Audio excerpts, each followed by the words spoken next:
Okay, now we're talking about supporting prevention. For this slide, I also included a little joke. So, why did Dracula go see the pulmonologist? He couldn't stop coughing. So yeah, my name's Elizabeth Locker.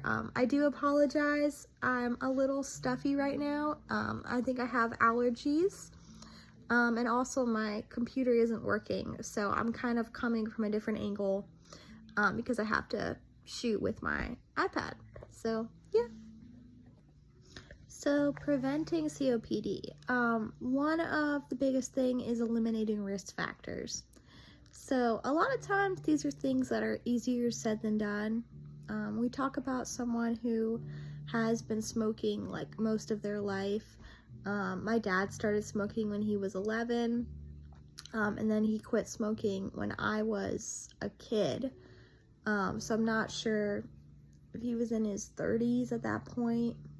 But just to kind of put it into perspective, like when you're starting something, possibly even before you're really hitting puberty, and then you're trying to quit it as an adult, that can be a huge change, you know, to not only the body but the brain. You know, we talk about coping and everything. So obviously preventing smoking or quitting smoking is a big one. And then also just maintaining an active lifestyle. So this doesn't have to be like exercising every day, but maybe just walking every day, or going to pulmonary rehab, or doing pulmonary rehab exercises like 2-3 times a week.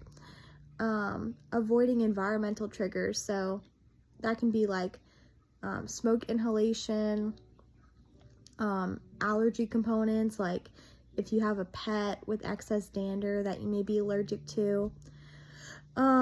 It could be a number of things, and then also avoiding pollutants. So I know for like household pollutants, it's often dust or mold,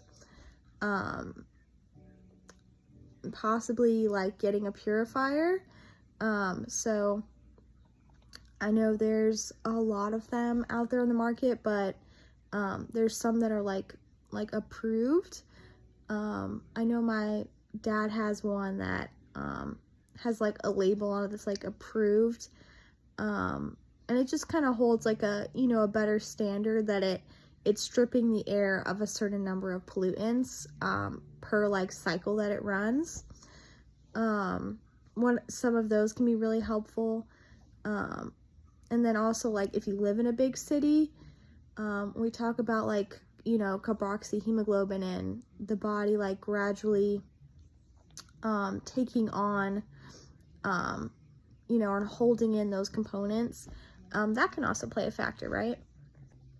So when it comes to reducing exposure, one of the biggest things is going to be avoiding smoking. And I also put vaping on here because even though we don't really know yet what the long-term effects of vaping are, we know that vaping is not good for us. So avoiding vaping as well.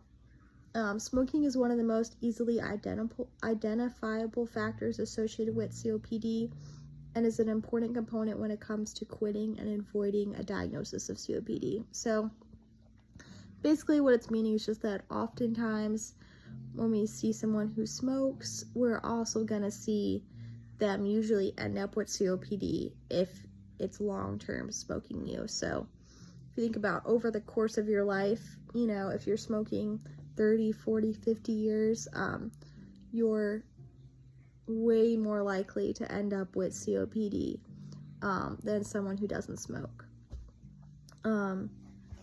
Smoking is like one of the biggest factors. And then also just avoiding environmental triggers. So kind of like what I mentioned in the last video with the case study that I had.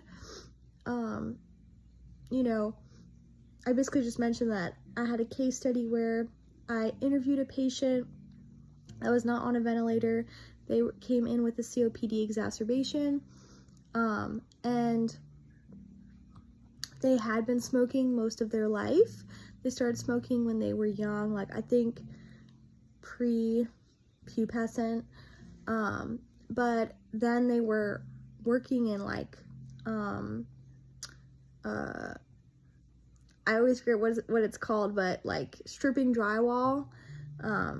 And they found out later that below where they were stripping the drywall, and mind you, this guy also mentioned that he was not just stripping the drywall, but he was completely redoing this unit, and it was a really large unit because it was like a business.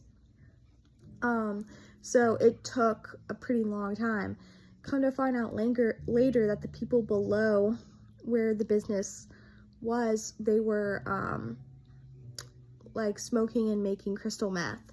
So at the time when he was stripping the drywall, he thought it was the drywall that was primarily what was causing him to have all of these symptoms abruptly. You know, when he went to the doctor, he said the doctor was like, well, you smoke, so, you know, smoking is probably why.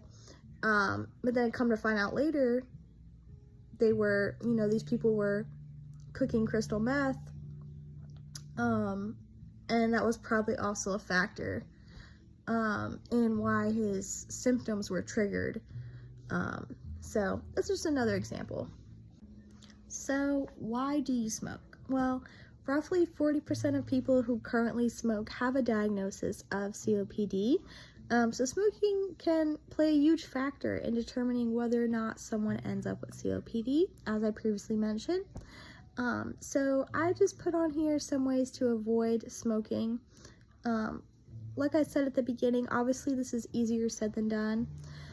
But one of the main ways when we're talking about addiction is replacing an unhealthy coping skill with a healthy coping skill. So a lot of times people will replace smoking with vaping, and unfortunately that's an unhealthy coping skill. So you're just replacing one unhealthy coping skill with another. And just to kind of break down what a coping skill is, it's basically any way that someone might use to cope. So when we talk about an unhealthy version, it's anything that we do that's a habit that is unhealthy to us. So it could be unhealthy mentally, like someone like watching destructive music. Alexa off. Sorry, my Alexa keeps going on every time I talk, but it can be something like someone watching like porn or listening to unhealthy music, like really destructive music maybe, like gang related or something, and then a healthy version of that would be like listening to a podcast or watching a sermon, like that, you know, like a pastor preaching if you're, you know, religious. So just replacing that like unhealthy coping skill with a healthy one. And often what they found when like clinical psychologists did studies on unhealthy versus healthy coping skills and replacing them, is that just the component of replacing it with something else that the person also found edifying played a huge factor in whether or not it was effective. So it's not always necessarily how addictive the initial component is, but it's what is replacing that component that can really be helpful and effective. So that is a key factor.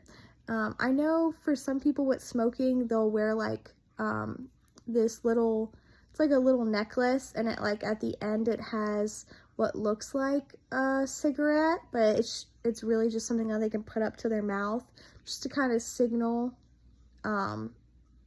that like response of like what they do when they put, you know, their cigarette to their lips.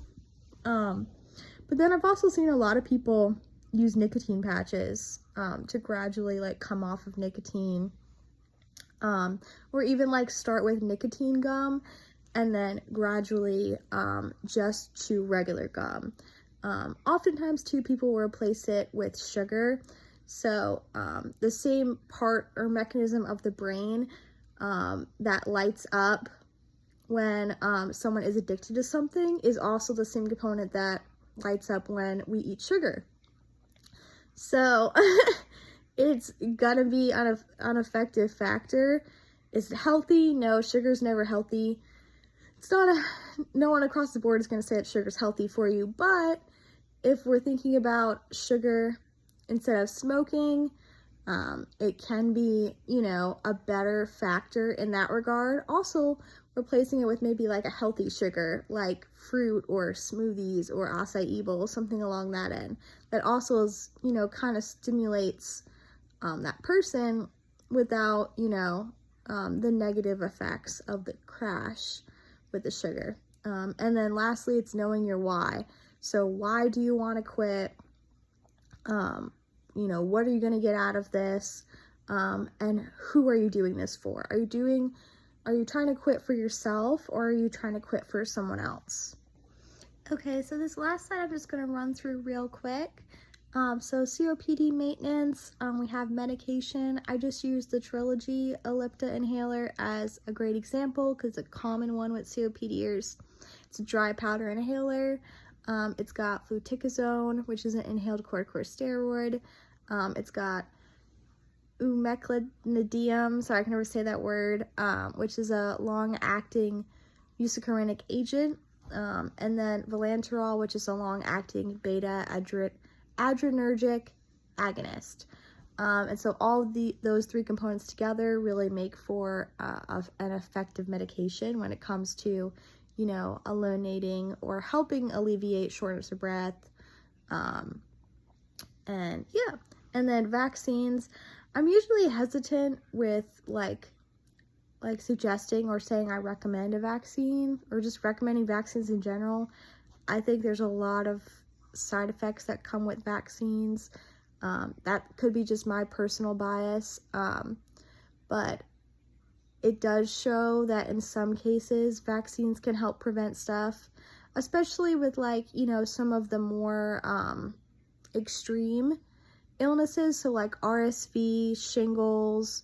We're talking about like the Tdap vaccination.